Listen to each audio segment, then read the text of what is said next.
Milagros. Ese es el tema que hoy nos va a ocupar, porque precisamente mañana en Madrid se produce un fenómeno inexplicable. Imagino que fraude para muchos, manifestación divina en vivo para otros. Un tema que siempre causa polémica.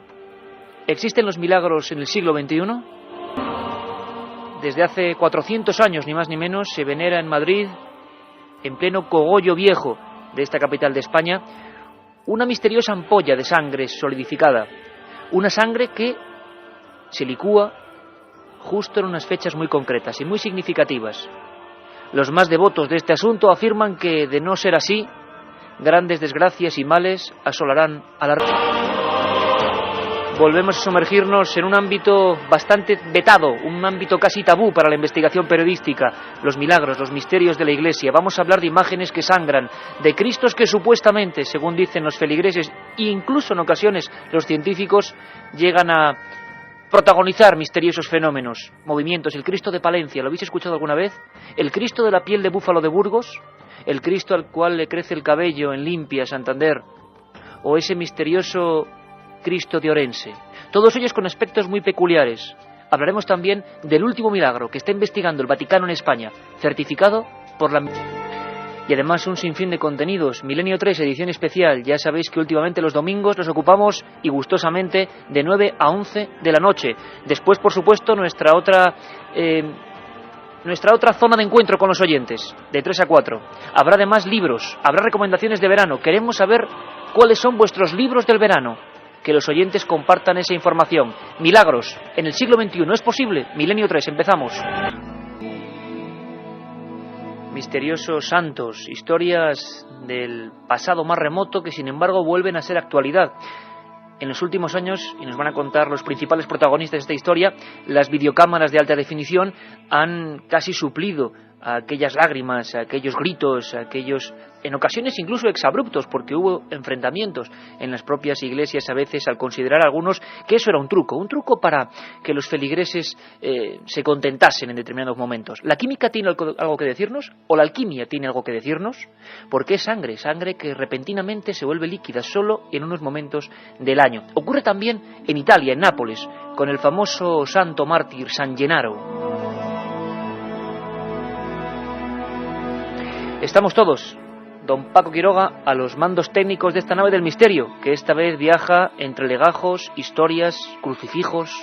Quién sabe dónde nos va a llevar esta noche la música y la sensibilidad con el tema del misterio. Estamos todos, Carlos Barroso, Katia Rocha, nuestra productora, Carmen Porter. Buenas tardes, noches, este umbral. Buenas noches, Iker. Oye, milagro también fue lo de ayer, ¿eh? Pues sí, milagro fue que nos diera la antena de oro, que la recogimos ayer y estaba muy nervioso. Muy nerviosos y muy contentos. Era nuestro primer gran premio, de los que nos dijeron los entendidos. Dice, os darán muchos, y nosotros decíamos, bueno, no creo. Con este ya vamos. Fue una velada muy bonita y gracias a todos los oyentes, que por eso estamos ahí, ¿no? Claro que sí. Se reconoció un trabajo que dijeron, además, por lo que nos lo habían dado, que era por la rigurosidad en la información que se da en este programa. Gracias a la Federación de Asociaciones de Radio y Televisión de España. Gracias por el detalle que tuvieron con nosotros, y bueno, que un premio lo den los profesionales, pues bueno, a uno le emociona bastante.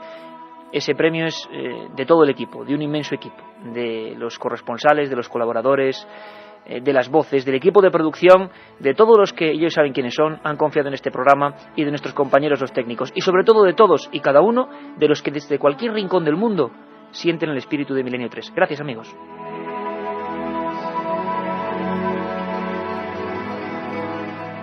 Carmen, por cierto, ya entrando en materia, tenemos vías abiertas porque, por cierto, hay dos posibilidades. Una, por supuesto, sobre todo la primera hora y media, ese dossier especial, milagros, son posibles, la gente tiene que opinar, ¿no?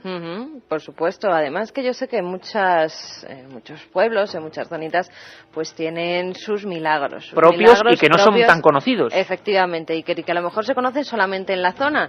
Pues si nos lo quieren comentar, pues ahí tienen líneas abiertas, 7640, palabra clave, milenio, espacio y lo que los oyentes quieran. cierto que, por ejemplo, luego nos contarás eso que pasaba en Bernuy de Zapardiel, el pueblo de tu abuela, que había un santo que le enterraron y no llovía a partir de esa franja. Por ejemplo, ese tipo de fenómenos. Sí, ese tipo de cosas. Que han pasado solo a algunos libros muy regionales, pero que no son bien conocidos. O que se conocen tan solo en el pueblo, porque yo creo que el milagro de Bernuy de Zapardiel no ha sido nunca publicado en ningún sitio. Tal vez en Misterios de la Iglesia 2 pues vea la luz. Bueno, el 1 lo sorteamos, ¿te parece? El primer ejemplar. Venga, fenomenal. 3 ejemplares entre todos aquellos que escriban en el 7640, palabra clave milenio, espacio y lo que vosotros queráis. Misterios de la Iglesia, un libro absolutamente imprescindible, editorial Edad. Por cierto, que luego, en la última media hora, vamos a tener diversos autores, vamos a recomendar libros para este verano. Estamos ya de lleno, pero evidentemente agosto es el mes que más coincide con lo que es el concepto de verano a la antigua usanza, ¿no? Eso de estar, algunos estaréis, nosotros creo que no, en la playa y abriendo un buen libro. Libros de todo tipo, libros de investigación policial, libros de historia, libros de fenómenos misteriosos.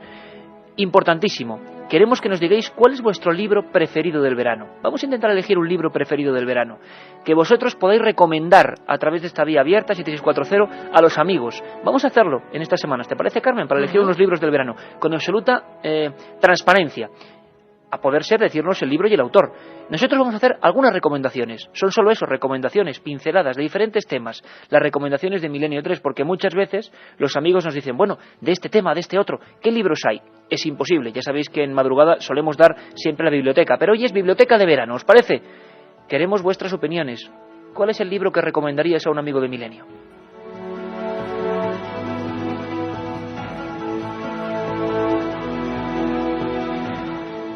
...21 a 15 minutos, tenemos 1 hora y 45 de investigación en vivo, con temas, como decía, que rozan la polémica siempre, las creencias, y lo haremos con todo el respeto, como siempre, pero también con todo el sano escepticismo, con ojo científico y ojo periodístico. ¿Nos introduce en el asunto Carlos Barroso? Vamos allá. A través del cristal de la antiquísima ampolla profetizan años de prosperidad o de tragedia, según sea el estado en el que quede el rojizo elemento.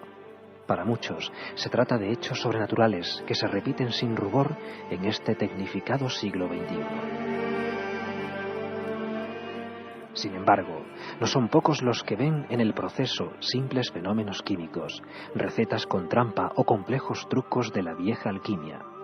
Algunos incluso denuncian este tipo de misterios como estafas para convencer a los fieles más incautos. Pero ¿dónde se encuentra la verdad? ¿Hay realmente algo prodigioso en torno a estos supuestos milagros? Una ampolla con sangre que se licúa. No es el caso, digamos, más célebre, porque en este caso los italianos, en cuanto a popularidad, nos han ganado, que es San Gennaro, un hecho, vamos, mundialmente célebre. Pero San Pantaleón, es mañana el fenómeno, pasado mañana, ¿no? Entre el 26 y el 27. El día 26. Día 26, o sea, hoy estamos en Santiago, que por cierto habrá que recomendar un libro del Camino de Santiago, evidente, hay muchísimos, están saliendo muchísimos. Por cierto, gracias a los amigos de Galicia, cómo nos tratasteis, muchas gracias. Pero ahora San Pantaleón, como siempre, datos sobre la mesa, Carmen, ¿de quién estamos hablando? San Pantaleón nació en Nicomedia, lo que actualmente es Turquía. Se aplicó en el estudio de la medicina, llegando a ser médico del emperador Galeriano Maximiano. La fe le llevó a introducirse en la Iglesia y en nombre de Jesucristo comenzó a curar a todos los enfermos que se acercaban buscando el milagro. En el año 303, al comenzar la persecución del emperador romano Diocleciano, fue delatado a las autoridades por profesar la fe católica y más tarde fue arrestado. El emperador le dijo que apostatara, pero Pantaleón se negó y delante del emperador curó milagrosamente a un paralítico para demostrar la verdad de la fe. Entonces fue condenado a morir.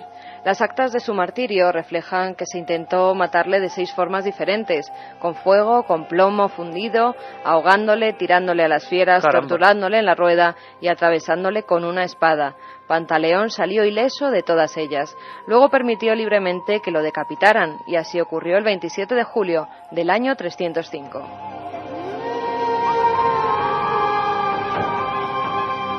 Desde entonces, Iker se conservan varias porciones de su sangre en Constantinopla, Ravelo y Madrid. En Madrid, en el altar mayor del Real Monasterio de la Encarnación, es donde se custodia la reliquia. La sangre permanece en estado sólido durante todo el año, hasta que el 26 de julio, víspera del aniversario de su martirio, se produce la licuefacción.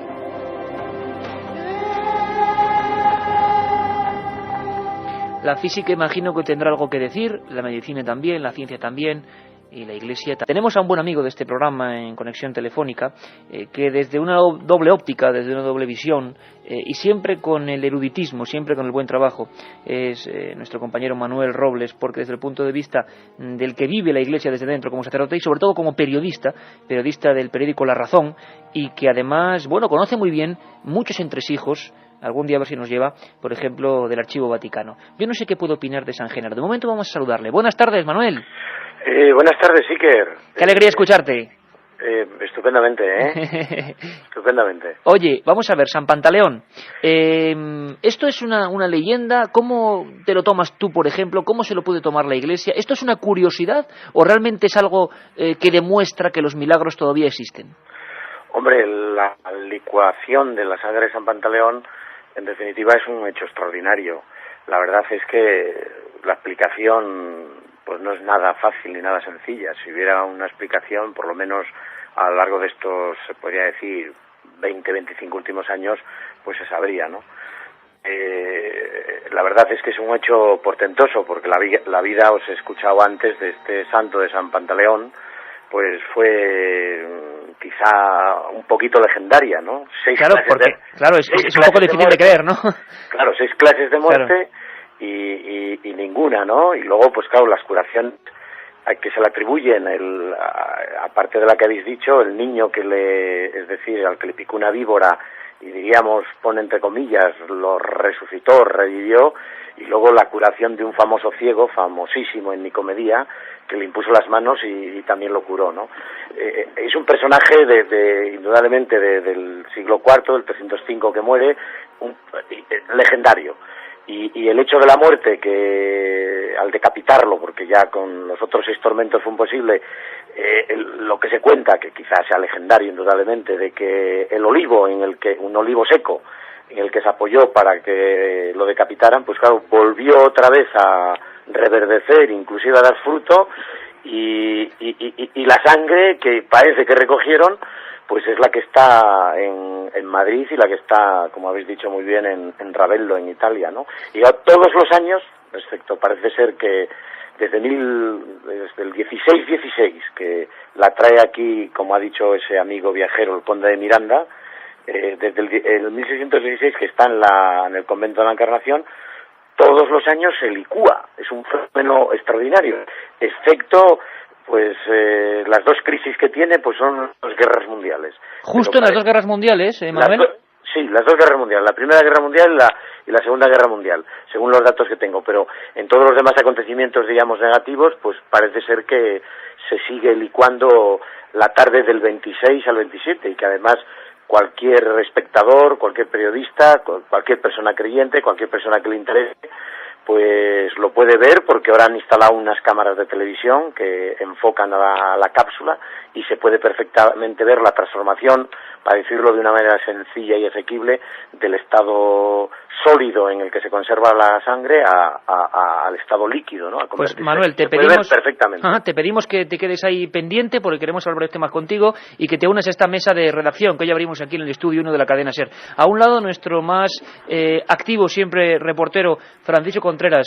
Buenas tardes, noches, compañero. Buenas noches, Carmen, Iker. Manuel Robles, buenas noches. Oye, encantado, buenas noches. Tengo ganas de... Encantado yo de poder escucharte. Tanto tú como Carmen sois mi referencia cuando se habla de misterios de la Iglesia. Francisco, vamos a ver. Tú puedes hablarnos más quizás también del fenómeno social. ¿Podrías hacernos una foto de lo que ocurre cuando la gente, tú has acudido muchos años, acude a ese lugar? ¿Qué es lo que pasa? La gente que igual es fuera de Madrid no lo entiende. La fotografía sería mañana a partir de las 4 de la tarde, que es cuando empiezan las vísperas de los santos. Las monjas agustinas recoletas del monasterio de la Encarnación sacan una pequeña urna, en su interior va el relicario, la ampolla, la teca, que supuestamente contiene la sangre del mártir, y a partir de las 4 de la tarde comienza esa especie de metamorfosis. El término correcto sería licuefacción, no licuación, y se va transformando de un estado sólido al líquido para luego posteriormente volver al estado sólido. ¿Qué dice la gente? ¿Qué opina la gente cuando está ahí? Hay muchísima devoción, muchísima devoción. la gente, yo he visto escenas, yo llevo muchos años yendo. Mañana volvería a ir, por supuesto, para ver si se produce lo insólito. Y la gente, bueno, ves desde aplausos hasta gente de rodillas intentando. Ya no se puede tocar la reliquia ahora. ¿Antes se podía? Sí, hasta creo que fue en el 88, fue el último año, 89. El padre Eugenio Ayape, que desgraciadamente ya ha fallecido, que fue quien, bueno, gracias a él tenemos todo lo que sabemos de San Pantaleón, porque hizo una labor muy ardua de recogiendo documentos. Bueno, pues él iba mano a mano, la gente iba besando la reliquia. Lo que pasa es que en el 89 se descubrió que había una pequeña grieta en la ampolla y se decidió que se dejara quieta y se pusiera en una urna donde hay unas cámaras de televisión, como decía Manuel, que bueno, la imagen es la que la vemos en la pantalla. Bueno, la verdad es que las muestras de devoción son increíbles. Se espera, por datos, que mañana vuelvan a pasar, como tantos otros años, más de 5.000 personas. 5.000 personas. Monasterio de la Encarnación. Un detalle, Francisco, estamos viéndolo desde los ojos, yo no sé qué dirá ahora la gente, 7640, qué opinará, habrá de todo, imagino, a favor, en contra. Esta sería una cara, digamos, la cara de un fenómeno, como decía Manuel Robles, inexplicable desde el punto de vista de la creencia, desde el punto de vista de la religión, una vida apasionante, la de este San Pantaleón, que realmente nos deja alucinados, que intentaron matarla de 6 formas distintas. Recuerdo que era con plomo fundido, ahogándole, tirándole las fieras, torturándole en la rueda, menuda era la rueda de tortura de aquella época, y atravesándole con una espada. ¿Se legendarizó? Pues probablemente, pero el fenómeno está ahí. Ahora bien, se ha dicho también de todo, que esa ampolla se mantiene en diferentes condiciones ese día, pues para que ocurra ese milagro. Bueno, vamos a escuchar de nuevo a Alonso Ibarrola y luego opinamos. Y, por cierto, Carmen, ahora vemos qué dice la gente. Alonso Ibarrola nos habla de otra característica. Él descubrió otro detalle interesante. Lo escuchamos muy atentamente. Yo conocí en el monasterio del Escorial a un químico, a un hermano agustino, muy ilustre, profesor, que se llamaba el padre Agustín Fernández. Y entonces este hombre me ayudó en hacer un experimento basado en un libro que se encuentra en el Real Monasterio, un libro muy curioso, muy importante, de Gessner, un alquimista muy importante, que él, intentando buscar remedios para curar dolencias humanas, había practicado con diversas fórmulas para dar con una fórmula milagrosa que a la gente, a las personas enfermas, les diera vida y les diera más juventud. Entonces él se dio cuenta que con esa fórmula, el alquimista apuntaba que con la fórmula obtenida la sangre crecía y decrecía según la luna. Entonces este padre hermano agustino pensó, bueno, esto que le ocurría a Gessner puede ocurrir que le ocurra a la ampolla de San Genaro y a la ampolla de San Pantaleón. La otra realidad. Fenómenos extraños. Misterios sin resolver. Milenio 3. En la SER.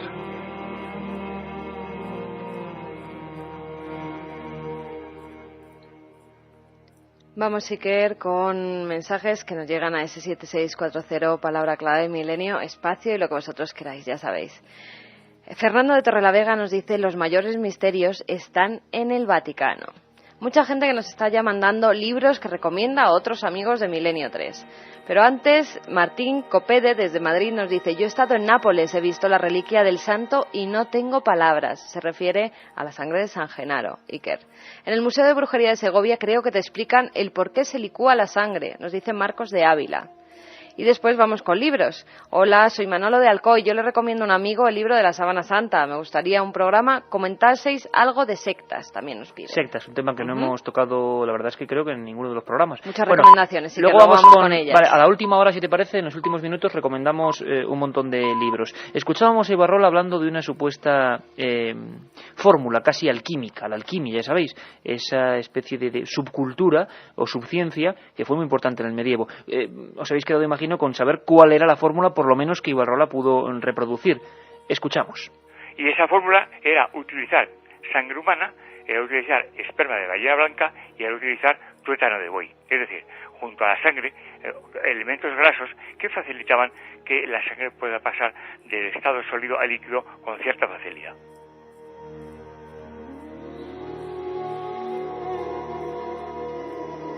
Otro amigo se une a la mesa de redacción. es otro compañero de este programa y además últimamente está casi echado a la alquimia, porque en el programa que haces con Javier Sierra, Carmen, en Telemadrid, otro lado de realidad, estuvimos haciendo experimentos, ¿verdad? Todavía el público no los ha podido ver, porque se emitirán el 2 de agosto, pero hablando de esta historia, estuvimos haciendo experimentos. Don David Zurdo, compañero, buenas tardes, noches. ¿Qué tal? ¿Cómo estáis? Sí, son unas buenas tardes todavía, o buenas noches diurnas. Diurnas, ¿no? Sí, estamos ahí en el umbral. Oye, David, ¿tú recreaste la sangre de San Pantaleón? ¿Seguiste esa fórmula que decía Ibarrola? Bueno, yo hice muchas pruebas, seguí la fórmula porque yo hablé con Ibarrola precisamente para documentar este asunto, y luego pues seguí varias técnicas para intentar conseguir una sangre que tuviese una sangre, bueno, o una sustancia roja que tuviera esas propiedades. Y la verdad es que, bueno, pues al final sí que conseguí una especie, digamos, de sangre de San Pantaleón, o que tenía esas mismas propiedades. Oye, ¿y cuál fue el resultado físico? ¿Nos puedes hacer la fotografía? ¿Qué ocurrió con esa especie de amalgama de cosas que entonces no sería sangre exactamente, o sangre enriquecida, ¿no? Claro, porque hay una base de sangre en todo este tipo de sustancias que no es realmente obligatoria, porque lo único que sirve es para darle color rojizo.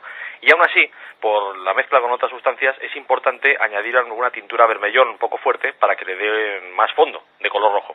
Pero la verdad es que lo único en que consiste esto es que, vamos a ver, todo el mundo en su casa, como es obvio, ha visto cómo se congela, por ejemplo, el aceite o incluso el agua cuando se mete en un frigorífico. Lo que se pretende es que haya una sustancia que pueda licuarse, o sea, pasar de gel, porque son una especie de gelatinas, a líquido, a una temperatura ambiente aproximadamente, hacia unos 20, 21 grados, 22 grados. Y ahí es donde está lo que podríamos llamar el milagro de estas sangres, en que cambian de un estado sólido a líquido, a una temperatura que no es tan baja como para ser una congelación, pero sí que se podría llamar congelación en su caso. Caramba, Manuel Robles, desde el punto de vista... estamos todos atentamente escuchando a David. Se habla de fórmulas. Luego Francisco incluso nos va a dar algún nombre que se dio a estas fórmulas. Está Francisco, que tiene la mesa llena de legajos, está sacando legajos por aquí. Manuel, ¿podríamos hablar de una especie de truco, de enriquecimiento de la sangre de ese santo con ese fin propagandístico, o crees que no? Hombre, yo creo que no. Yo creo que todos los años se licúe la sangre, pues hombre, no es fácil, por decirlo así, organizarlo a través de unas sustancias, tal, ¿no? Creo que es un fenómeno extraordinario y que, bueno, pues la verdad es que la sangre en concreto de San Pantaleón, pues como la de San Genaro, hombre, no ha habido un análisis físico y químico hasta ahora total, pero bueno, ha habido un examen,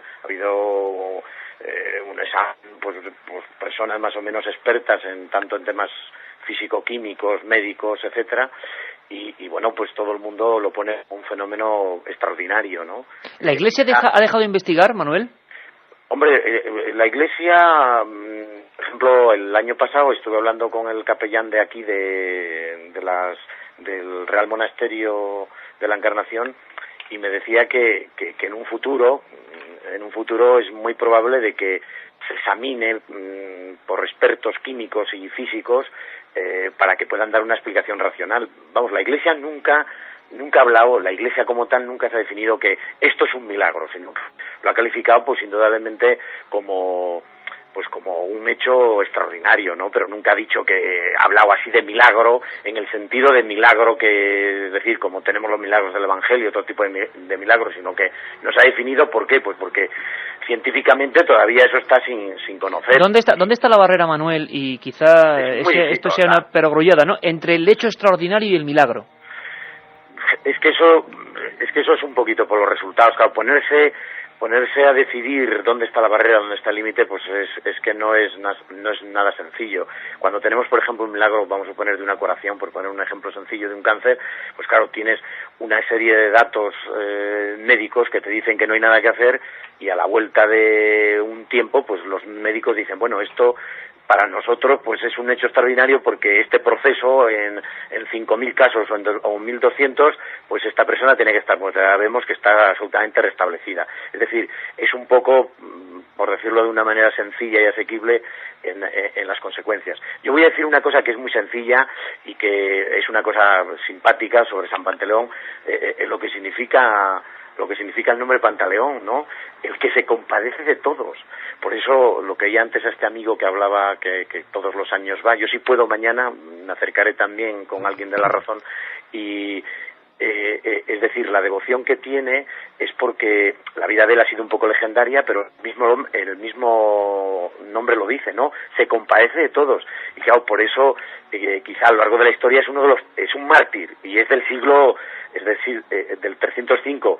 Para los primeros cristianos estos hombres eran legendarios, vamos a poner legendarios un poco entre comillas, eran unas personas, por decirlo así, poco comunes, ¿no? Claro, son muchos siglos, una tradición muy fuerte, y bueno, pues puede ser que haya ahí un hecho, yo lo voy a decir, extraordinario, ¿no? Me gustaría que cuando pasara un poco de tiempo, es decir, se pudiera llevar la reliquia, donde está la sangre coagulada, vamos a decir así, y que se examinara y que dieran una explicación científica y racional, todo lo más ajustada y posible, ¿no?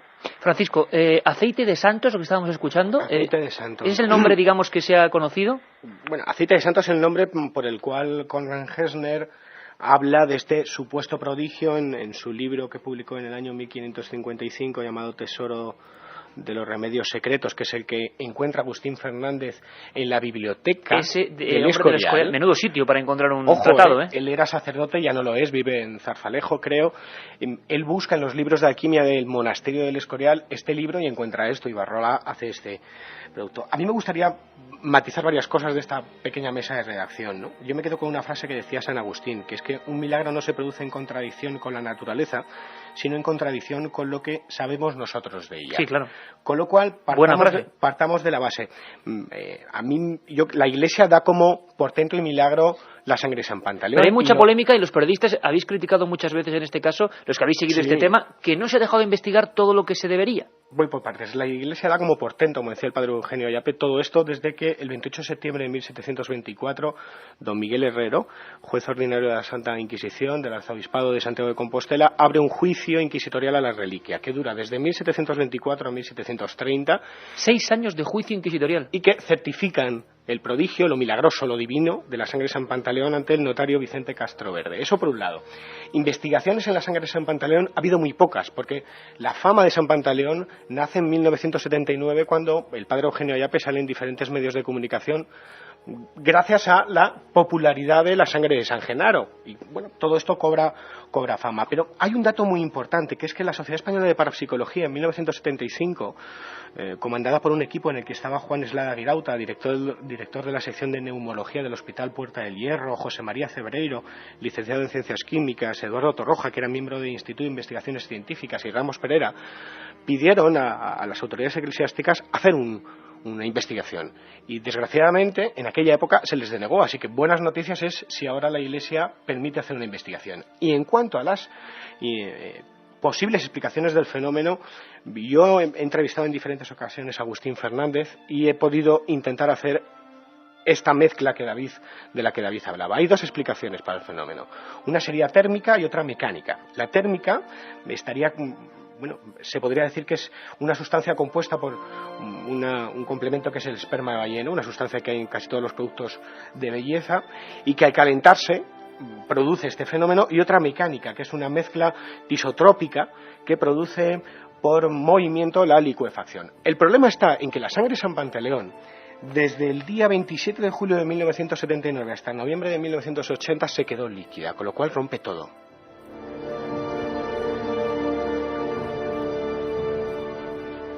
Amigos que nos siguen escribiendo al 7640. 3 libros de misterios de la Iglesia. Eso es, vamos a sortear 3 libros entre todos los que nos escriban pues esos SMS. Mi mujer y yo estuvimos el día 2 de mayo pasado en Nápoles y presenciamos en directo la licuación de la sangre de San Genaro, nos dice Tomeu de Mallorca. No había oído hablar de lo que ocurría con la sangre de San Pantaleón, pero todo lo relacionado con la alquimia es interesante. Mara nos dice, si por grandes desgracias fuera, no se licuaría en la vida. Hombre, desde luego, de cara al año que hemos tenido y a lo que ocurrió hace unos meses, podía haber avisado también, o no son avisos, o son casualidades. Se está mencionando constantemente y mantenemos abiertas todas las comunicaciones porque va a haber más temas interesantes. Francisco Contreras, Manuel Robles, David Zurdo están interconectados, pero se está hablando de San Genaro. Vamos a conocer un momento San Genaro. San Genaro fue obispo de Benevento, una localidad al sur de Italia, en el año 305 después de Cristo. Durante la persecución de Diocleciano, varios diáconos fueron detenidos y acusados de confesar públicamente su fe. San Genaro tuvo noticias de que sus amigos habían caído en manos de sus perseguidores y fue a visitarlos a la prisión para darles consuelo. Pero una vez allí, también él fue arrestado y torturado. A todos se les condenó a ser echados a las fieras. Fueron conducidos a la arena del anfiteatro, pero las bestias no les atacaron.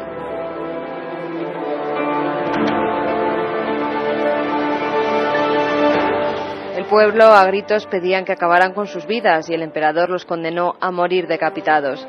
La ejecución se llevó a cabo en Pozzuoli, una ciudad cercana a Nápoles. La tradición narra que una mujer piadosa que presenció la muerte del obispo recogió parte de su sangre justo después de la ejecución. Esta sangre fue depositada en 2 frascos que se mantuvieron, al igual que otras reliquias del santo, ocultas durante mucho tiempo. En el siglo V San Genaro fue declarado patrón de Nápoles y en 1337 fueron instituidas celebraciones en su honor. Hasta esa fecha no se tiene constancia de que el milagro de la licuefacción ocurriese.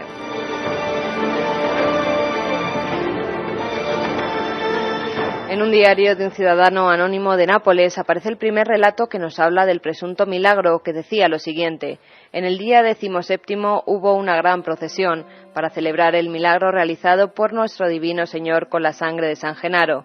La sangre, que estaba guardada en una ampolla, se volvió líquida tal como si estuviera en él vivo de Genaro aquel mismo día.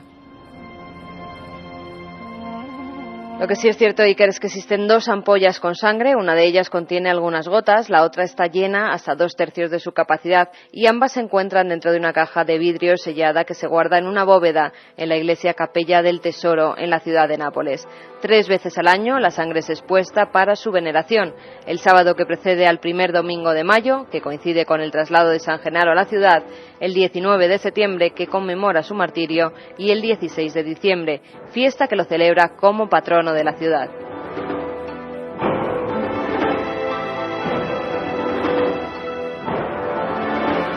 En septiembre, además de licuarse la sangre, las manchas de esta sustancia que aún se mantienen en la piedra donde fue decapitado el santo y que se encuentra en una iglesia de la provincia napolitana, se enrojecen tomando el color de la sangre fresca.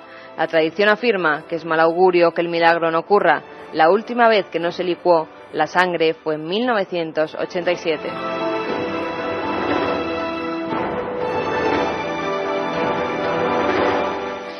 Don Manuel Robles, otro personaje absolutamente espectacular y de la misma época, ¿no? San Genaro. Sí. Obispo, como habéis dicho muy bien, de Benevento y también contemporáneo casi de San Pantaleón.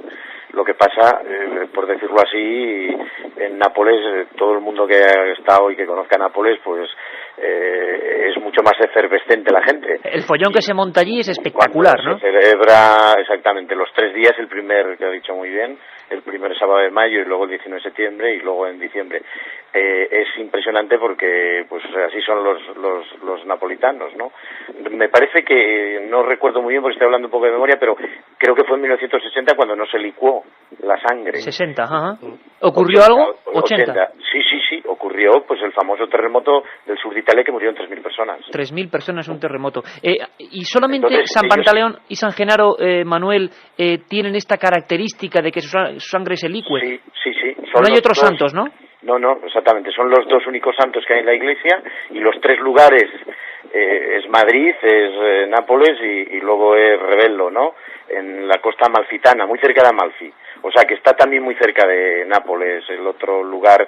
Y son los 2 únicos santos, vamos a decir así, desde esta tradición inmemorial o multisecular, que se licúa la sangre en fechas previstas, ¿no? Y solamente en ocasiones contadísimas, concretas, no se ha hecho y siempre ha ocurrido, por decirlo así, una desgracia. Una desgracia. David Zurdo, compañero, tú has obtenido los elementos casi alquímicos, entre comillas, para generar esta sangre. ¿Son de fácil acceso? ¿Se puede realizar? Tú, viendo lo que ocurre en San Pantaleón, ¿crees que puede haber este tipo de modificaciones? Es decir, que con el calor, con las sustancias, si estuvieran en ese envoltorio, en esa ampolla, ¿se correspondería a lo que tú has experimentado en tu laboratorio particular? Es decir, ¿ocurre exactamente lo mismo?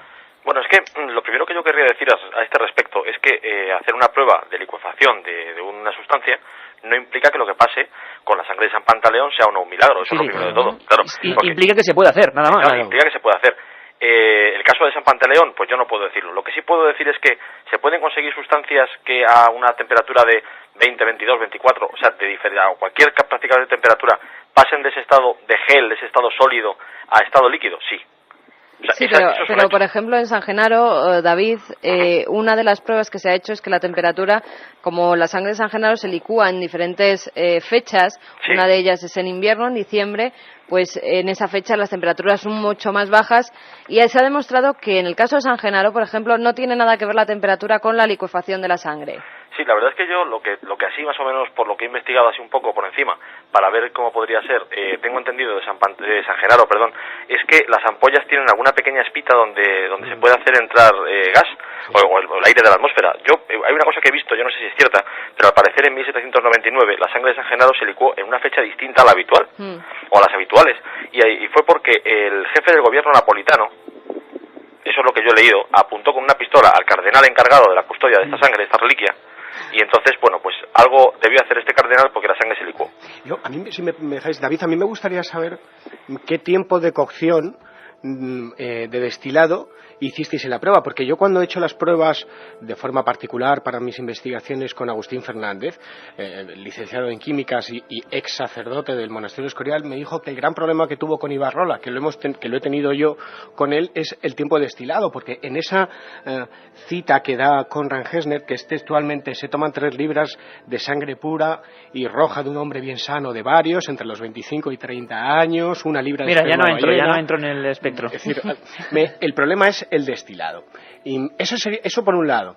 Y luego, lo segundo, sí hay un dato que para mí pues deja fuera de lugar a dudas cualquier tipo de simulación y que nos da muestras de que estamos ante algo insólito. La sangre de San Genaro, a diferencia con la sangre de San Pantaleón, ha sido estudiada por todas las universidades de Italia. De hecho, ya en 1880, con un compuesto de chocolate y pólvora, Albini, un profesor de la Universidad de Nápoles, lograba reproducir el fenómeno. Pero, ojo, a principios de siglo se hizo un espectroscopio de la ampolla y se determinó que había sangre arterial en esa ampolla. A mí me parece fuera de toda lógica que un compuesto que tenga sangre arterial sea capaz de pasar de un estado a otro así a las mil maravillas. Y luego, sobre todo, dentro de las supuestas explicaciones que buscamos, porque aquí se trata de, entre todos, poner un poquito más de luz a este prodigio, ¿no?, a este portento. Durante muchos años, la sangre de San Pantaleón, en este caso, se movía, efectivamente. Ahora ya no.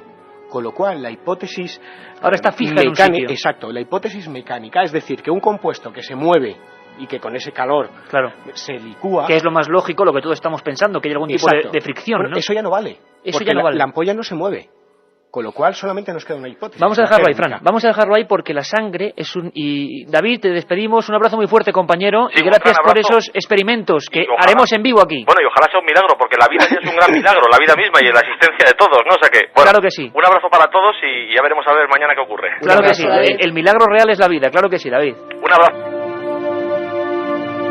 Y lo demás son curiosidades muy, muy interesantes. Además, pedimos ahora colaboración 7640, palabra milenio, porque queremos saber de esos milagros personales, milagros en vuestros lugares de origen, o en vuestros pueblos, o donde estéis de veraneo. Porque ahora hablamos de un tema, hablamos de la sangre, pedimos a Manuel Robles que nos siga acompañando, hablamos de la sangre que aparece no en ampollas, sino en algunas figuras. Todos hemos oído hablar de Cristos sangrantes, ¿verdad? De figuras que despiden incluso lágrimas. ¿Qué hay de verdad? ¿Qué hay de misterio? Vamos a hablar de Cristos misteriosos, de figuras de Jesús de Nazaret, recreadas en diferentes materiales, en diferentes lugares, que han protagonizado hechos a veces, sinceramente, tenebrosos, también lo ha habido. Uno de ellos, por ejemplo, ocurrió en Palencia.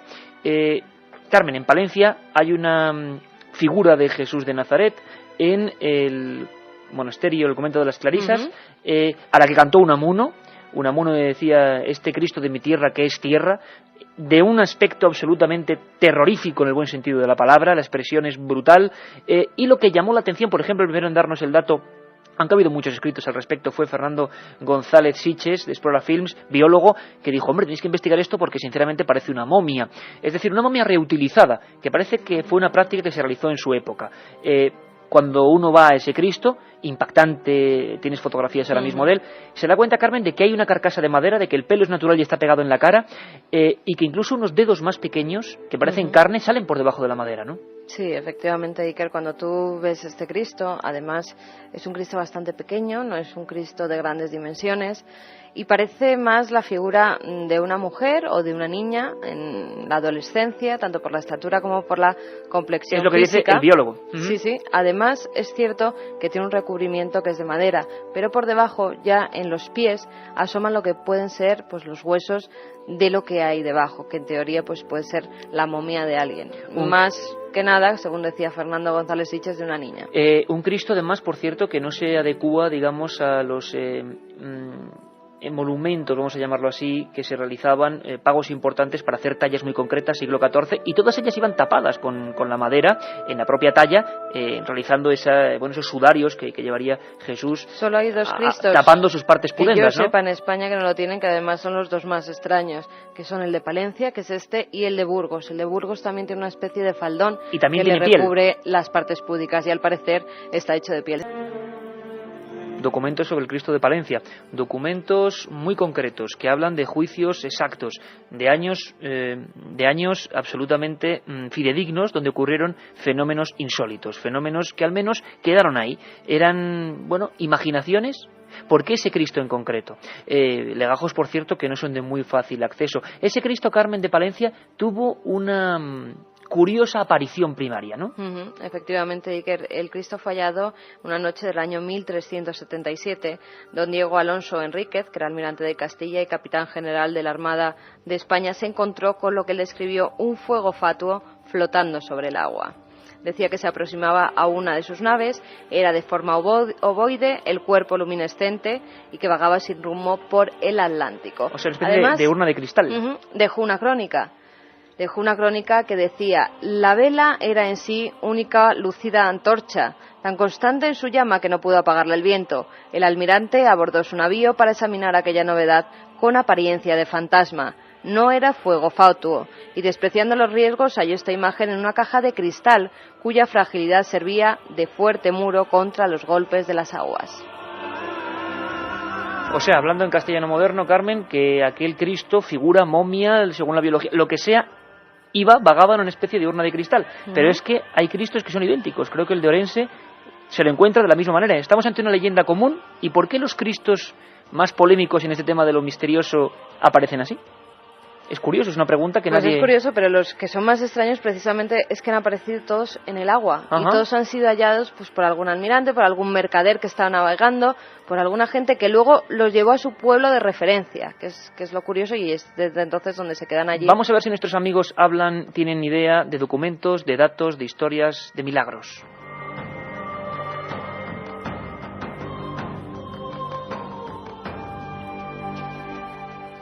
Pues vamos con más mensajes que nos dicen: es cierto que al Cristo de Palencia le crecen las uñas y el pelo. Saludos a todo el equipo. Luis de Valladolid. ¿Es cierto?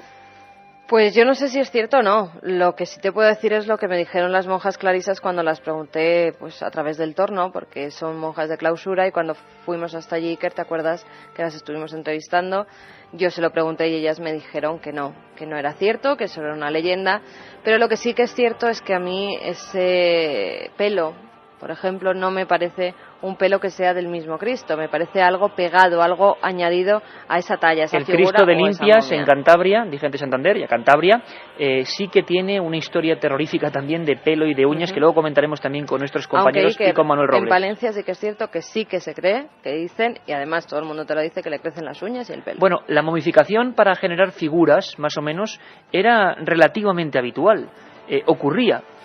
Hay tratados en el medievo que son un poco crudos, pero que hablaban de cómo momificar un cuerpo y cómo establecerlo como figura divina. Lo escuchamos, nos lo cuenta el equipo de producción de la cadena SER. Con un gancho de hierro extraen el cerebro por las fosas nasales. Luego, con una afilada piedra de Etiopía, sacan mediante incisión longitudinal practicada en el costado todo el intestino, que limpian y enjugan con vino de palma y sustancias aromáticas molidas. Después, rellenan la cavidad abdominal de mirra pura, de canela y otras sustancias hasta coser la incisión. Tras esta operación salan al cadáver cubriéndolo con natrón durante 70 días. Una vez transcurrido este tiempo, lo lavan y fajan todo su cuerpo con vendas de carbaso finamente cortadas, que por su reverso se untan con goma. Cristo de Palencia, misterioso donde los haya, le cantó Unamuno y los científicos, bueno, pues lo miraron con otros ojos. Cristo de Limpias, de la Valle de Limpias, llamado Cristo de la Agonía, que dice la gente que le crecía el pelo, que hacía milagros. Bueno, ¿esto qué es? Esto es una creencia simple, una devoción, Hay un miles cúmulo de de sugestiones. sobre el Cristo de Limpias. ¿Y documentos? También. Los vamos a conocer en la segunda hora. Y además, fijaos qué maravilla, el Cristo de la piel de búfalo. ¿Cómo que de la piel de búfalo? ¿Había Cristos realizados con estas pieles animales o incluso humanas, como algunos dicen? Bueno, son historias que están ahí, que vamos a conocer en la segunda hora y queremos vuestra opinión. No os olvidéis que la última media hora vamos a hablar de libros para el verano, y queremos vuestra recomendación concreta y exacta. ¿Qué libros debemos llevarnos en estas vacaciones 2004? Seguimos después con ese tema, milagros entre la ciencia y la creencia. Continuamos, Milenio 3, Cadena SER.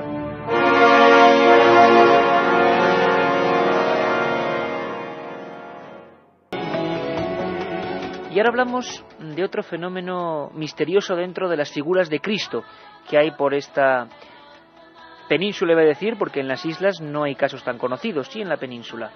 El Cristo de Limpias. Antes de que nos cuentes, Carmen, ¿qué es esto del Cristo de Limpias? ¿Por qué se le considera como milagroso o generador de fenómenos extraños? Me gustaría que escuchaseis una crónica de hace más de un siglo de una periodista que estaba viendo lo que estaba ocurriendo en ese lugar, con el Cristo como protagonista. Escuchamos. De pronto, unas 40 o 50 personas, hombres y mujeres, comenzaron a afirmar al unísono que ellos también eran testigos del misterio. El movimiento de los ojos del Santo Cristo de la Agonía se estaba produciendo. Transcurridos unos segundos, la figura comenzó además a emanar una especie de sudor. El momento fue de una emoción inenarrable. En todos los extremos del templo se gritaban los hechos. El Cristo ve, el Cristo suda, misericordia, Dios mío, perdón, Señor. Todos temblaban, lloraban, se agitaban a impulsos de algo extraordinario que no sabían explicarse. Así ocurría, Cristo de Limpias. Por cierto, queremos vuestra colaboración como siempre, 7640, palabra clave milenio, 7640. Queremos saber si conocéis historias de ese tipo, si habéis conocido Cristos en vuestros lugares o habéis visto estos Cristos como el de Burgos, el de Palencia, el de Limpias. ¿Cuál es vuestra impresión? El de Orense con su larga melena que dicen que crece. Si lo creéis, si no lo creéis, aquí simplemente ponemos las opiniones. Ni creemos ni dejamos de creer nada. Solo somos eso, contadores del misterio. Y por cierto, esos libros, importante. Carmen y Katy están ya, recopilando lo que estáis contándonos. Libros del misterio, o de los enigmas, o de lo desconocido para este verano. Ahora vamos con ese personaje. Esa talla, ese misterio. El Cristo de Limpias.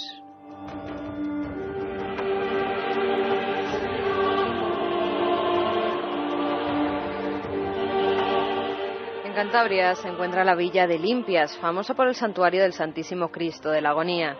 En el altar mayor se venera una prodigiosa imagen de un Cristo de tamaño natural, que está colocada sobre una cruz de 2,30 metros de alto.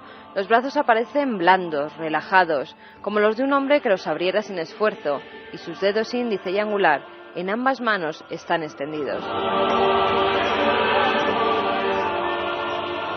Apenas se conoce el origen de esta imagen. Se cree que fue venerada en Cádiz, en la iglesia de los padres franciscanos, y que al ser derrumbada por unas inundaciones, la imagen del Cristo pasó al oratorio de don Diego de la Piedra, caballero profeso de la Orden de Santiago.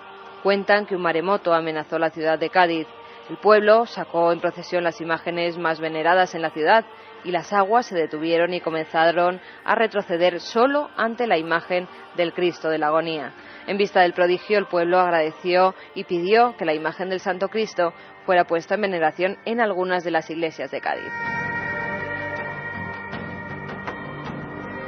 Pero su dueño, don Diego, falleció en el año 1755 y dejó en su testamento una última voluntad: mando ensolar la parroquia de San Pedro de Limpias, costeando su retablo mayor y su dorado, colocando en él 3 imágenes, una de ellas la del Santo, el Cristo de la Agonía.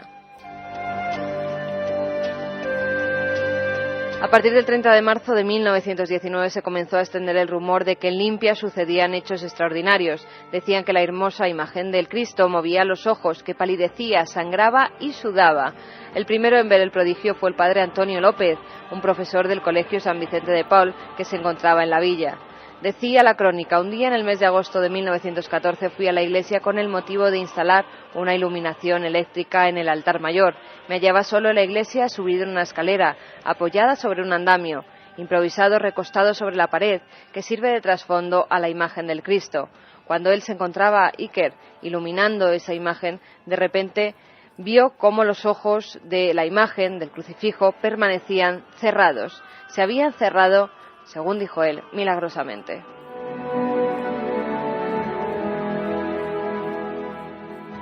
En un principio Iker, por supuesto, se pensó que la imagen, que los ojos se habían cerrado debido a algún tipo de mecanismo, y el sacerdote profesor le restó importancia a la visión y dijo que había que examinar más esa imagen. Pero luego fueron cientos, incluso hoy en la actualidad, Iker, son miles los testimonios que hay recogidos en un libro que además se encuentra en el monasterio de Limpias, donde se encuentra este Cristo.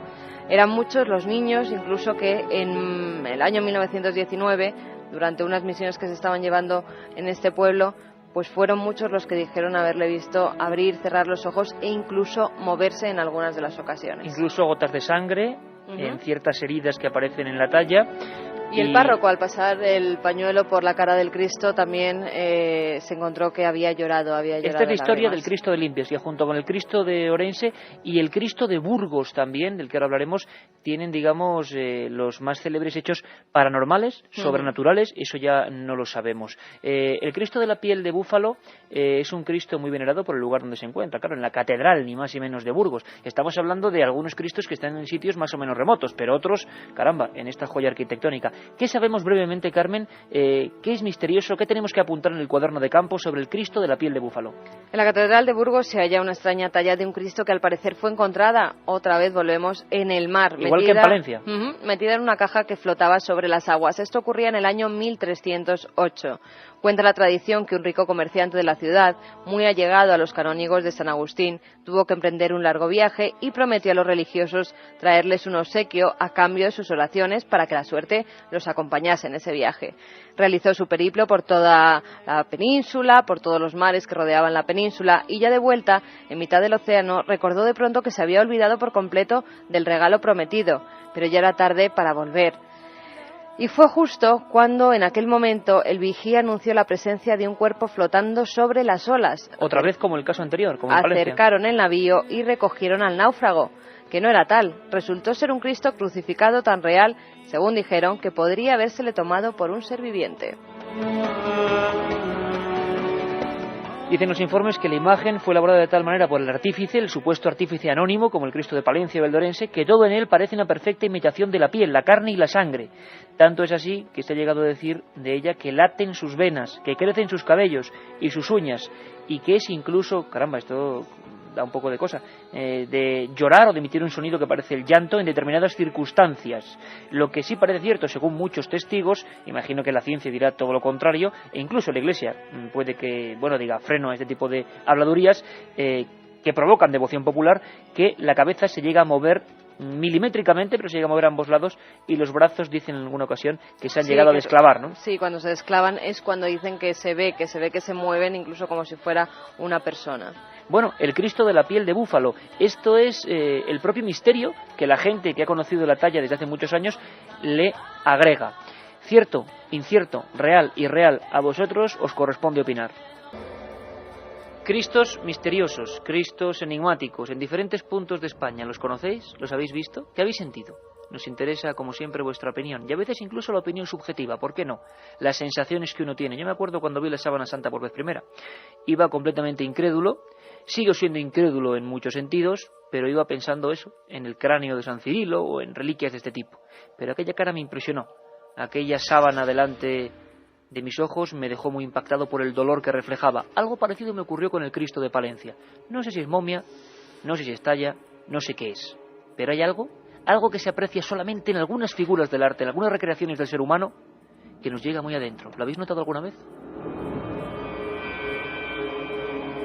Carmen, ahora nos cuentas qué va diciendo la gente. Ujú. Francisco, Cristos sangrantes, Cristos con misterio, Cristos prodigiosos y otras imágenes también. Hombre, lo más curioso, sobre todo en referente al Cristo de Limpias, es que en los últimos 20 años ha habido dos grandes casos de Cristos que supuestamente han exudado sangre o sustancias cristalinas como lágrimas, parecidas a lágrimas, y que eran copias de ese Cristo de Limpias, ¿no?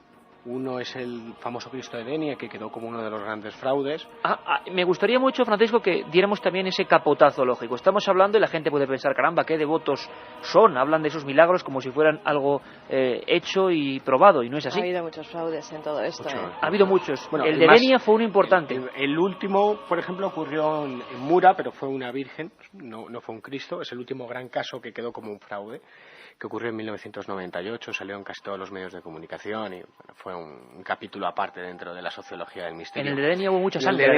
En el de Denia hubo componentes muy peligrosos. Bueno, todo ocurre en marzo de 1985, en el número 7 del Paso de Saladar de Denia. Allí vive una vidente, que es Antonia Álvarez, y de la noche a la mañana dice que un Cristo, imitación del Cristo de Limpias, emana durante las 2 días una especie de líquido cristalino que luego se transforma en sangre. Cristo que ya tenía en su propio domicilio. Exacto. Bueno, todo quedó en un gran fraude, y te digo, todo quedó en un gran fraude porque seguí muy de cerca el caso, muy de cerca, tengo absolutamente todos los informes e investigaciones que se hicieron y entrevisté a todos los testigos. ¿Qué se había hecho? ¿Cómo se había hecho el fraude? El fraude se había puesto sangre directamente, pero no lo digo yo, lo dice la Guardia Civil, que llegó un buen día a requisar el Cristo y analizarlo en la comandancia de Alicante. ¿Sangre humana? Sangre humana. ¿Y con qué motivo? ¿Por qué? ¿Qué se ganó con eso? Bueno, lo único que se quería en todo este episodio milagroso era construir una capilla en las faldas del Mongó, que es el monte del parque natural que hay en Denia, hacerle una iglesia, una capilla. El caso es que bueno, transcurrieron los años desde aquellas primeras sanguinaciones, no había capilla, el caso acabó en los tribunales porque además se la juzgó por una estafa superior a 200 millones de pesetas, de la cual luego salió absuelta. El Cristo está ahí, la gente puede ir a verlo, pero con mucha delicadeza. Hay otro caso más singular y creo que del que jamás se ha hablado.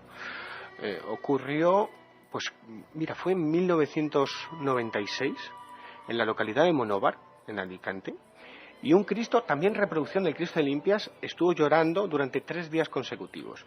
Yo pude acceder a las fotografías de ese caso y hablar con la propietaria del Cristo, Inmaculada Gutillas, y la verdad es que fue espectacular. Fueron 3 días, 72 horas. No hubo tiempo para hacer pruebas, lo único que se generó fue una gran devoción, no solamente de los habitantes de Monóvar, sino de toda la provincia y del resto de España.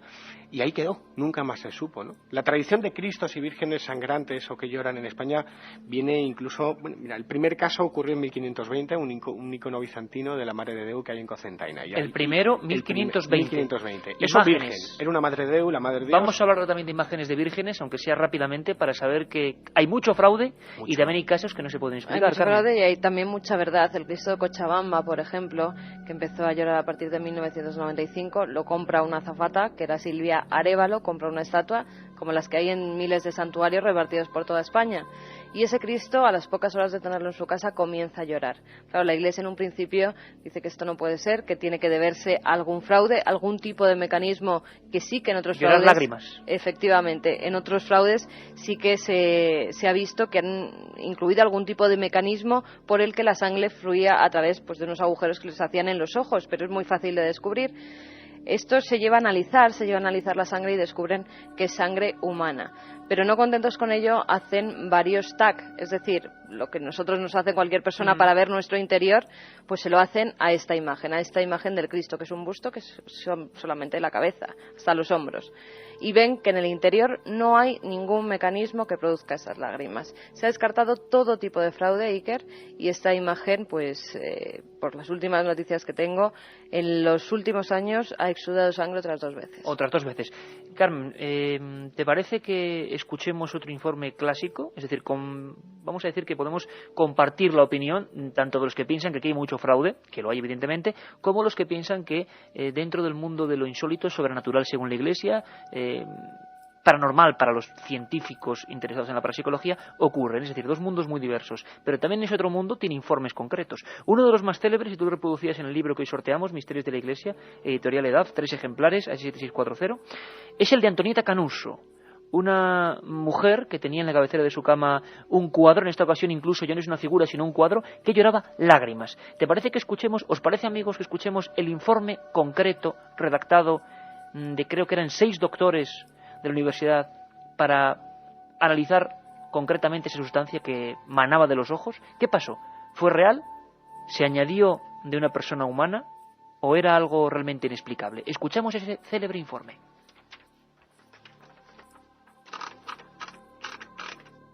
Informe oficial de la Comisión de Investigación sobre la imagen de Antonieta Canuso. Conclusiones de los doctores Casola, Cozzi, Leopoldo Rosa y Marietta. El líquido examinado muestra estar conformado por una solución de cloruro de sodio, donde se encuentran rastros de proteínas y núcleos que provienen de centros excretores de tipo cuaternario, idénticos al que se encontró en secreciones humanas similares, usadas como patrones comparativos durante el análisis.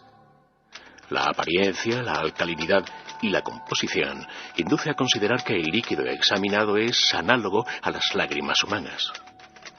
Declaramos unánimemente que la realidad de los hechos no puede ser puesta en duda. Milenio 3. En la SER.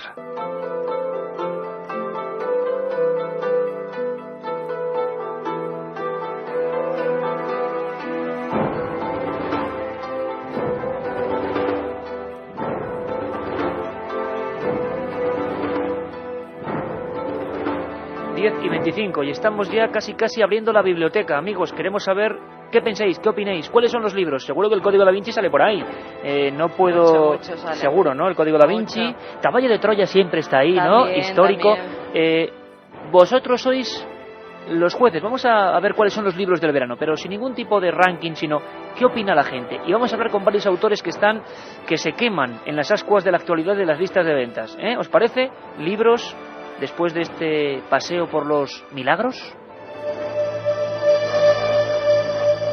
Por cierto, Francisco, no quiero marcharme, no quiero dejar el asunto sin hablar, ahora mismo viene Katia Rocha con vuestras preguntas, sin hablar del último milagro oficial. Y pongamos muchas comillas porque el tema es muy peliagudo. Me gustaría, vamos, en un minuto a nivel de titular, que me contaras.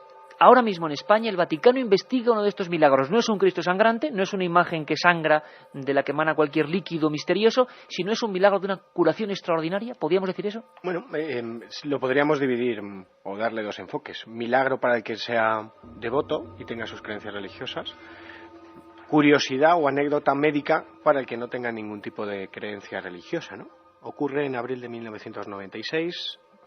La Asociación de Jubilados y Pensionistas de Sueca, localidad de Valencia, va en un viaje turístico a la urbe de Segorbe, en Castellón, y visitan un lugar que se llama Cueva Santa de Altura, más conocido como anteriormente conocida como la Cueva del Latonero. Entre ese grupo de jubilados estaban Josefa Lapón y su marido Blas Soler. Una de las acompañantes al viaje recoge agua del santuario. El santuario es fantástico para todos aquellos que quieran viajar. Es una gruta. Espera un momento, es un lugar donde han ocurrido fenómenos aparentemente sobrenaturales. Mágico por excelencia, porque Cueva es un Santa de santuario Altura. metido en el final de una cima. Hubo apariciones allí. Hubo apariciones, hay peregrinaciones y rogativas para que llueva, hay una campanilla que suena cuando lo imposible se hace realidad. La verdad es que es un lugar Te digo porque fantástico. nos ibas a contar la historia, pero nos traías un documento en el que Félix Gómez, que es el sacerdote de ese lugar, nos narraba con sus palabras cómo fue. Y luego quiero que me cuentes cómo está ahora el tema. ¿Qué ha pasado? ¿Vale? Escuchamos a Félix Gómez, sacerdote en Cueva Santa de Altura. El Vaticano está investigando el último milagro español. Bueno, pues a esta señora vino aquí al santuario y con un grupo de la tercera edad, venían en un autocar, llegan ahí a la plaza de la Cueva Santa, bajan todos. Ella tenía la enfermedad de Parkinson, tenía mucha dificultad para caminar, temblaban las piernas, las manos, estaban bastante mal, y le dijo a una compañera, dice, mira, toma este pañuelo y mójamelo en agua de la Virgen de la Cueva Santa, yo no puedo bajar, y reza por mí a la Virgen. Aquella mujer bajó, le mojó el pañuelo y se lo subió humedecido con agua de la que está cayendo por aquí en gotas, bien humedecido, y se lo sube a la mujer. Empezó la mujer con el pañuelo mojado por las piernas, por las manos, la cara. La mujer no sabía cómo hacerlo, y rezando a la Virgen. Y entonces se marchan. Y no pasó nada. Llegan a casa por la noche otra vez, se han mojado otra vez las piernas, porque la puso el pañuelito en una bolsita de plástico para que no se le evaporara el agua. Por la noche lo vuelve a hacer otra vez y se acuesta. Y por la mañana cuando se levanta, pues no se da cuenta ella, empieza a trabajar, tal, y cuando va a poner el desayuno al marido, pues el marido se dio cuenta que no temblaba las manos. Y le dice: ¿qué te pasa? La mujer dice: ay, ¿qué me pasa? Dejó allí encima de la mesa la taza, se fueron al médico, y el médico dijo que no tiene explicación el que se curara de esa manera, que realmente era una curación milagrosa, porque humanamente no se podía explicar. Milenio 3. En la SER. Ahí tenemos el dato, ahí tenemos las últimas noticias. Seguramente muchos pensarán a nivel médico que esto puede tener una explicación lógica, ¿no? Un placebo, no lo sé. El Parkinson es muy fastidiado, desde luego. No ¿Cómo está el tema hoy? En un minuto, Francisco. Rápidamente. Bueno, ellos acuden al doctor Francisco Domínguez San. Claro, no da crédito a lo que está viendo, y el 7 de enero del 97, es decir, un año después, que sigue periódicamente esas visitas al médico, bueno, certifica un primer informe dado por el Servicio Valenciano de Salud del Hospital Universidad de la Fe. O sea, datos, documentos de hospitales con nada de devoción. Nada. Y además después de un año de ese suceso, ¿no?, tan extraño. Un año después, el 13 de mayo de 1998, el doctor Francisco Domínguez Zan da el alta definitiva. Algo increíble. Incluso se le llegaron a hacer... Sobre todo porque el Parkinson es degenerativo, ¿no? Sí, médicas. No había dejado huella a nivel neuronal la enfermedad. Fue algo increíble. Bueno, ¿cómo está el caso? Bueno, la Iglesia, ante un portento de este tipo, actúa de la siguiente manera. En este caso, el Arzobispado de Castellón, bueno, pues se puso en contacto con la Congregación para la Causa de Todos los Santos. ¿Y qué es lo que recaban? Primero, todos los informes médicos, qué tipo de enfermedad tenía, qué medicación se le ha dado, las declaraciones de los testigos, y luego aparte se hacen 3 dictámenes más de 3 doctores para certificar todo.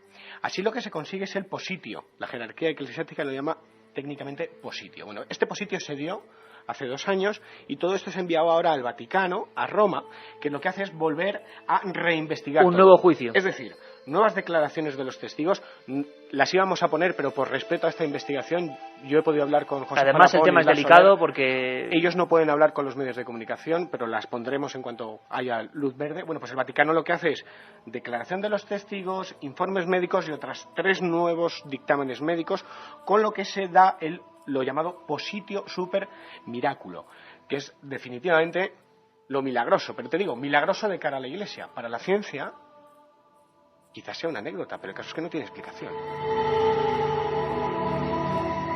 10:31, Francisco Contreras, el último milagro español. Aquí lo teníais. Por cierto, Carmen, que hay gente, todavía sacerdotes, que desde luego en España investigan, conexión Vaticano-España, la causa para la oración de todos los santos, ¿no? Sí, además el Vaticano siempre está investigando sobre estos supuestos milagros, porque hasta hoy no podemos decir que se trate, ni ellos mismos, ni el mismo Vaticano reconoce que sean milagros en la mayoría de las ocasiones. Tienen que investigar mucho y tienen que tener muchísimas pruebas para que la Iglesia diga que en realidad hay algo inexplicable en ese fenómeno. Lo bueno es saber que el último dato estaba ahí y Francisco nos ha traído ese documento. Vamos rápidamente con los libros, pero antes, Katia Rocha.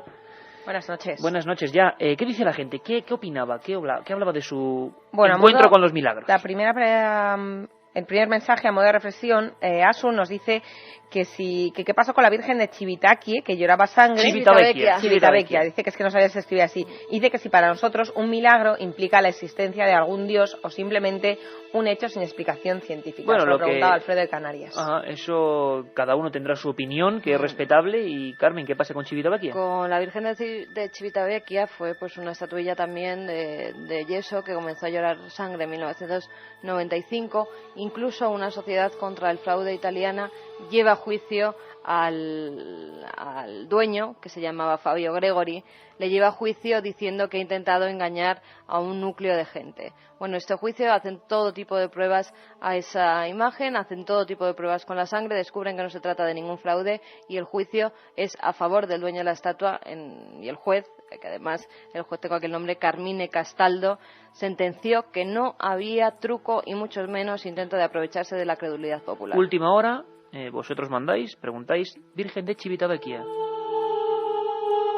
¿Qué sabéis del Santo Niño de la Guardia? Tengo entendido que llora sangre o le sale un líquido rojo, pero no lo sé seguro. Pablo de Madrid. Haremos un programa solamente en ese caso porque hemos, con Luis Bausa, profesor de la Universidad de Castilla-La Mancha y gran seguidor de esta historia, el niño al que supuestamente, porque también era una treta que tenían contra los judíos y había mucha historieta, ¿no? No sabemos si había crímenes con sentido político, también ocurrió, imaginaos en el medievo, ese niño al que le sacaron el corazón imitando la crucifixión de Jesús, y que hay varios niños de la Guardia o de otros pueblos, lo que motivó una, sombría repercusión también sobre los judíos. Hablaremos de ese juicio en concreto porque es el niño crucificado, una historia maravillosa. Rodrigo de Cáceres nos dice que en Ecuador todo un colegio vio llorar la imagen de la Virgen del Sagrado Corazón.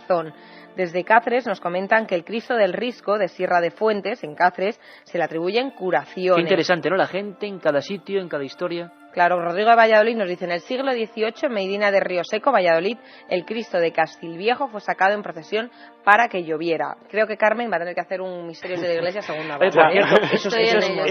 Esos como ocurría en Bernuy de Zapardiel, haciendo un poco de patria. Además nos ha escrito un amigo que vivía cerca de Bernuy de Zapardiel y que había oído hablar de un enterramiento de una persona concreta, de un santo, y que no llovía luego a partir de ese linde concreto, ¿no? Sí, el párroco del pueblo estaba emparedado en las paredes de la iglesia. Además, hay incluso documentos que atestiguan que estaba sentado en una silla y emparedado detrás de un muro de la iglesia. Y sí que es cierto que él dijo antes de morir que le había hecho tanto el pueblo, tanto cariño había recibido de ese pueblo, que mientras su cuerpo permaneciera en Bernuy de Zapardiel, allí no apedrearía, que es como llaman allí apedrear, a la zona no llover. de... No, es el granizo, que no caería granizo. Cosechas, ¿no? Y es cierto que muchos, además mis abuelos que tienen tierras allí, no se hacen seguros contra las piedras, porque en Bernuy de Zapardiel no apedrea, entonces el seguro para el granizo no se hace. En la linde de un pueblo con otro, con Cabezas del Pozo, por ejemplo, que es el pueblo que está al lado, y así cae granizo, pero en la linde se ve justo la línea en el que una zona, la de Bernuy de Zapardiel, no apedrea, y en Cabezas del Pozo es un reportaje, porque eso se puede medir y se puede fotografiar. Sí, ¿Y cuántos habrá así en toda España y cuánto nos cuentan nuestros amigos? Pues el Cristo del Grao de Valencia dice que apareció flotando sobre una escalera en la desembocadura del Turia en el siglo XV, procedente de Tortosa. El mar, los ríos y los cristos, qué conexión más curiosa que yo hemos comprendido. Otros oyentes nos dicen que el mayor de los misterios de la Iglesia es sin duda alguna la sábana santa. Es un oyente que se hace llamar Belcebú. Yo también estoy de acuerdo. Bueno, David Pons de Barcelona dice que qué opinión tiene la Iglesia sobre los cuerpos incorruptos. ¿Son un proceso natural o también es un milagro? Hace un verano hablábamos de ese asunto y lo volveremos a tocar. Hay de todo, ¿verdad, Carmen? Hay de todo, pero eso no implica el que un cuerpo de un santo esté incorrupto, no implica que se le haga, o de un beato, que se le haga santo. O sea, no es una cosa que influya en hacerle después santo. Katia, volvemos luego con los 3 ganadores, Misterios de la Iglesia, precisamente, nunca mejor dicho. Nos los traes con toda la última información y la gente, desde luego, que siga preguntándonos, o que siga, mejor dicho, contándonos, colaborando con este programa, abriendo las puertas de esa España mágica llena de Cristos que sangran, de Cristos que se mueven y de figuras que, por lo menos, causan expectación.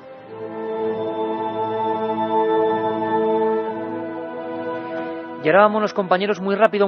Vámonos porque abrimos rápidamente la biblioteca del verano. Recomendaciones. El verano es también tiempo para la lectura y el sosiego. Junto a las olas, en la montaña, bajo el panorama desierto de las grandes ciudades o en la quietud de la llanura. ¿Qué mejor momento para sumergirnos de lleno en historias, lugares y enigmas a través de las páginas de un buen libro? Las preguntas de los lectores sobre las mejores obras en torno a nuestros temas favoritos se han ido acumulando durante el año y ahora es momento de realizar las recomendaciones del equipo de Milenio 3. Preparaos, porque hay un amplio abanico que esperamos satisfaga todas vuestras inquietudes. Para este viaje solo hace falta lápiz, papel y muchas ganas de aventurarse en la mágica ficción de los libros. Comenzamos. Con esta bonita sintonía de ese gran músico Antonio Trigo, vamos hacia ese mundo no menos maravilloso, los libros.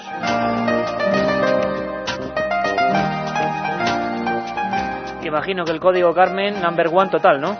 El Código da Vinci y la Hermandad de la Sábana Santa son dos de los que se llevan la palma. Oye, aparte de los caballos de Troya de J.J. Esos son inmortales, los de Juan José son inmortales. Por cierto, es cierto que en la Hermandad de la Sábana Santa, Plaza Janés, la protagonista es una periodista que trabaja en una revista que se llama Enigmas con su marido. Bueno, tú y yo, ocurría eso. La revista es francesa, yo no sé. Estábamos los tres en Enigmas. Oye, que yo no lo sé si la autora se pero que es curioso. Pero es curioso, sí, es curioso. Si no tiene nada que ver, o sea, es que es curiosísimo. Pero que además es un buen detalle. Sí, y que había hecho un libro de la Sábana Santa. Va a investigar a Turín precisamente todo el enigma de la Sábana Santa y que se queda fascinada, como me pasó a mí, con la Sábana Santa. Julia Navarro, Plaza Janés, la Hermandad de la Sábana Santa, exitazo tremendo, 200.000 ejemplares vendidos, felicidades.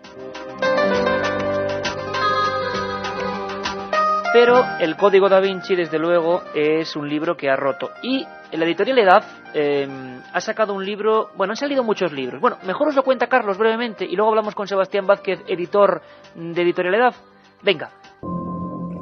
El Código da Vinci es un fenómeno que aún se encuentra en su máximo apogeo. Millones de libros vendidos en todo el mundo avalan una trama que ha atrapado a personas de toda condición y cultura en los 5 continentes. A la sombra de la obra principal han ido surgiendo en los últimos meses un sinfín de trabajos que critican, extraen, explican o valoran el fenomenal trabajo de Dan Brown. Son libros sumamente interesantes que pueden hacernos distinguir entre la realidad y la ficción y ayudarnos en nuestra búsqueda de respuestas. Libros que también están escalando rápidamente a las listas de los más vendidos. Y amigos que nos siguen recomendando libros. Alex de Zamora, por ejemplo, nos dice: yo recomiendo El vuelo del hipógrifo, de Elia Marceló. Es una novela que cuenta el acceso a otras realidades. Ajá, bien, pues queremos ver un montón de libros, del código, de todo, ¿no? A favor, en contra... Damián de Vitoria: yo estoy leyendo A Costa da Morte do Sol, misterios del país más misterioso, Galicia. Estuvimos ahí, sí. Y bueno, hay una guía, libros de Galicia, Tomé Martínez, Galicia Secreta, Víctor Vaqueiro, Galicia Mágica. Bueno, por fortuna el misterio está en efervescencia. Tengo en mis manos, editorial Edad, Diccionario del Código da Vinci, una guía para descifrar sus claves. El autor Simon Cox, redactor jefe ni más ni menos que de Fenómena, una de las revistas más importantes de Europa de estos asuntos. Hablamos con el editor y amigo de este programa, Sebastián Vázquez. Sebastián, buenas noches. Hola Iker, buenas noches. Hola Sebastián. Oye, ¿por qué habéis publicado este libro en concreto, Diccionario del Código da Vinci? ¿Qué puede aportar a la gente que está ansiosa de respuestas? Bueno, este libro, Iker, lo que hace es seguir paso a paso el código, es decir, creemos que es un libro imprescindible. Como bien sabes, el Código da Vinci está lleno de claves, de elementos que muchas veces el lector se pierde. Y este es un libro que sigue 100% al Código da Vinci. Creo que además aporta otra singularidad, creo que muy importante para el lector, que paso a paso le va explicando qué es aquello que pertenece a la realidad histórica en el código y qué es aquello que pertenece, digamos, a la imaginación de Dan Brown como novelista. Yo, por ejemplo, Sebastián, ahora mismo te estoy escuchando atentamente, abro el libro y mira, Diccionario del Código da Vinci, página 67, y leo Dossiers Secrets, y de repente el autor Simon Cox nos va contando que los dossiers secretos son considerados habitualmente los archivos secretos del Palacio de Sion, y empieza, constituyen un archivo datado en el 67, un hombre llamado Henri Lobinot y recopilado por Philippe Toscan du Plantier, son recortes de periódicos, se meten en tal cédula concreta de la Biblioteca de París, y empieza a contar, además con todo tipo de claridad, lo fraudulento, lo real, lo inventado, las licencias también de los personajes que Dan Brown se ha permitido, por ejemplo, llamar a la primera víctima del Código da Vinci en la ficción, Saunier, y explicar, las conexiones realidad-ficción que existen, ¿no, Sebas? Así es, exactamente como dices, es decir, Dan Brown, como tú bien sabes, se basa en elementos históricos que los investigadores, periodistas sabéis que existen, pero muchas veces el lector no. Entonces ese juego de nombres, de fechas, de datos, de sociedades, muchas son reales, pero muchas son inventadas, y muchas veces hace una mezcla de ambas cosas. Naturalmente el lector versado eso ya lo sabe, pero hay muchos lectores que se acercan a todos los planteamientos que hace Dan Brown y que esto no lo saben. Entonces este libro, como digo, es para leer mientras está leyendo el Código da Vinci. Es un libro que, como tú bien has dicho, Simon Cox pues está considerado uno de los mayores especialistas que hay. Hace un diccionario siguiendo punto por punto personajes, datos, historias. 100% del Código da Vinci. Como tú bien sabes, hay otros muchos libros que hablan, digamos, de las hipótesis y hablan de las especulaciones de Dan Brown, pero digamos que se acercan al código un poco lateralmente. Este libro, como digo, sigue al pie de la letra el Código da Vinci y sobre todo lo que va dándole al lector es una información adicional, pues yo diría que prácticamente imprescindible. Sabemos que, por ejemplo, un sacerdote, el padre Aradillas, ha sacado un libro sobre preguntas del Código da Vinci, que, por ejemplo, David Zurdo, bueno, la editorial le remodeló, ¿no? Reeditó un libro que habla del secreto de da Vinci, pero desde la narrativa o desde la investigación, claro, otras cosas. Este sería un libro, Sebastián Vázquez, para la gente que tenga el Código da Vinci, que lo haya leído, y lo que puede ser absolutamente maravilloso es tener el Código da Vinci en un lado y este paso a paso, como cuando consultábamos y éramos estudiantes y teníamos el diccionario de latín al lado, ¿no? Viendo las palabras. Exactamente, tal así es como lo has explicado.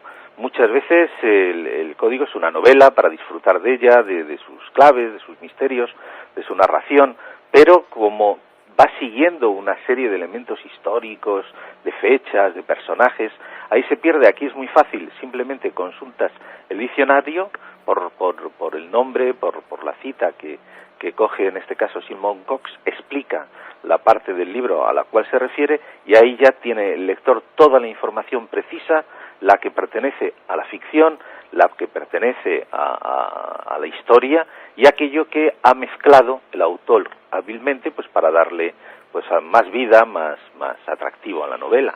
Tan preciso y tan exacto como siempre nuestro buen amigo y querido amigo Sebastián Vázquez. A seguir haciendo buenos libros. EDAV, Diccionario del Código da Vinci, una guía para descifrar sus claves. Un abrazo muy fuerte, Sebastián. A ti también. Hasta luego. Pero no solo del Código da Vinci vive el hombre. Vamos a ir por otros libros y otras editoriales. Carmen, libros de historia, libros de enigmas del pasado, imagino que muchas preguntas, ¿no? Y muy recomendable además también para toda aquella gente que viaje a ese país maravilloso que es Egipto. ¿Qué está diciendo la gente? ¿Qué está recomendando la gente ahora mismo? Pues vamos a ver. Ángel de Guadalajara nos dice, un libro no, 2, La punta del iceberg y la quinta columna de JJ Benítez. Casi nada, Fran? Madre mía, Totem. Totem total. En una escala de 3, los 3 grandes libros, el segundo, La punta del iceberg. Otro que se repite mucho, Fer, nos dice, yo recomiendo Los pilares de la tierra, de Ken Follett, libro imprescindible, sin dinero construían catedrales. Eso sí que es un milagro. Todo un clásico. Bueno, catedrales, no sé, ¿y la Gran Pirámide? Bueno, Carlos Barroso nos habla de ese otro tipo de libros. El fenómeno del verano es el código, pero también hay un fenómeno que es el redescubrimiento de nuestra propia historia.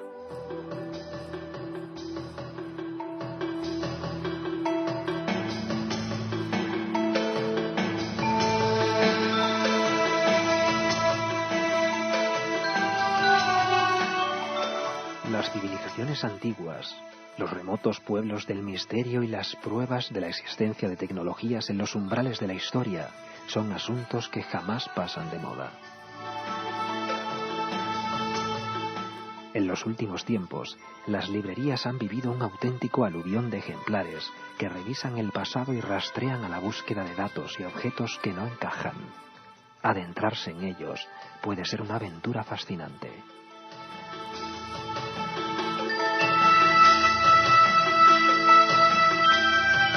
La otra realidad.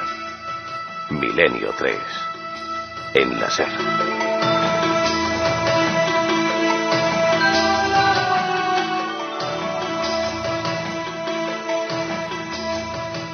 El libro que te encuentra en las manos es otro de esos que te hacen reconciliarte con la historia. Nacho Ares, El enigma de la Gran Pirámide, y lo edita Oberón. Además, un libro, vamos, lujoso, tapa dura, ilustraciones a color impresionantes, de verdad, para los amantes del país de los faraones, imprescindible. Nacho Ares, además, es director de la revista de arqueología. Nacho, buenas noches, amigo.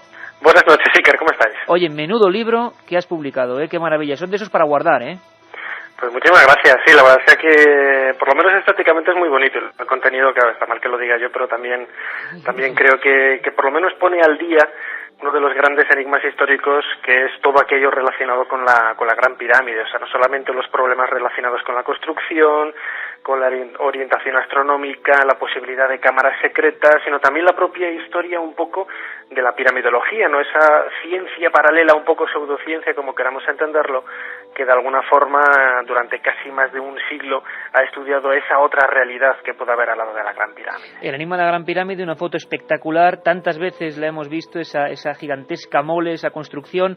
Nacho, la has llamado igual que un libro clásico en su día, que nos introdujo a todos casi en el tema de la Gran Pirámide, y lo has perfeccionado, imagino también como homenaje a ese libro clásico de Pochán, con un montón de investigaciones. Podríamos tener, nada, en un minuto, lo último que puede sorprendernos. Siempre da noticias, siempre hay cosas, siempre hay de este enigma que mucha gente este verano y muchos amigos de Milenio van a visitar. El último dato de la Gran Pirámide.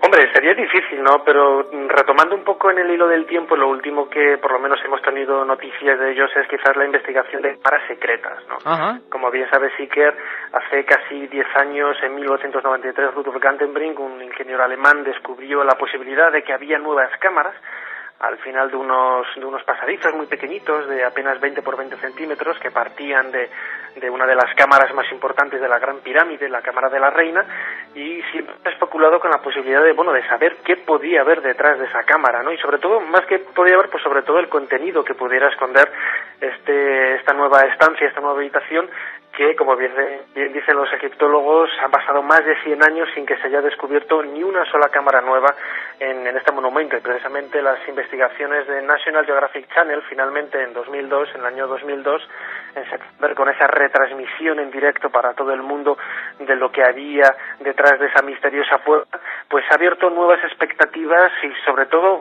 desde mi punto de vista, algo mucho más fascinante, nuevas expectativas del misterio, ¿no? De intentar conocer, por lo menos descubrir para qué se construyó la Gran Pirámide, quién lo hizo, mejor dicho, y con qué finalidad. El enigma de la Gran Pirámide, Editorial Oberón, Nacho Ares, totalmente recomendable, de verdad. Si vas a Egipto o si vas a cualquier pueblo de nuestro país o cualquier pueblo de Europa o del mundo, de verdad que te sentirás allí, en las arenas de Gizeh. Un abrazo muy fuerte, Nacho. Un abrazo, hasta luego. Por cierto que tú recuerdas bien esa transmisión, que estabas allí, Francisco. Yo me he leído el libro ya de Nacho y la verdad es que es muy emocionante, ¿no? Decía Nacho que National Geographic lo retransmitió para todo el mundo. Para España lo hizo el micrófono amarillo de la cadena SER en Milenio 3. Ahí estabas tú metiéndolo ahí en el hueco. Y Se amanece nos vamos. Y sí, recuerdo sí.